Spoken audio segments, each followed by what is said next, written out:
At nandito na naman po tayo at tayo po ay papunta sa Balanga, Bataan. At syempre kasama po natin ang aking pinsan na si Mr. Wright.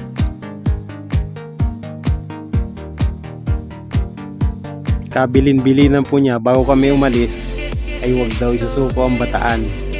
Kaya nung bagsik man din, bali inabot po ng 6 na oras yung aming biyahe.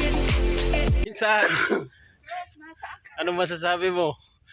Sabi ko maulan dito sa Bataan at malamig.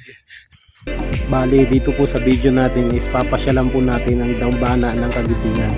Matatagpuan po ang lugar na ito sa bundok ng Samar.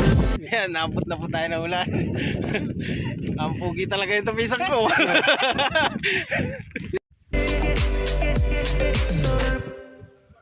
Ayon sa aking research, naging tagpo ang Mount Samad sa pagitan ng Pilipino-Amerikano laban sa mga Hapon noong ikalawang pandaigdigang labanan.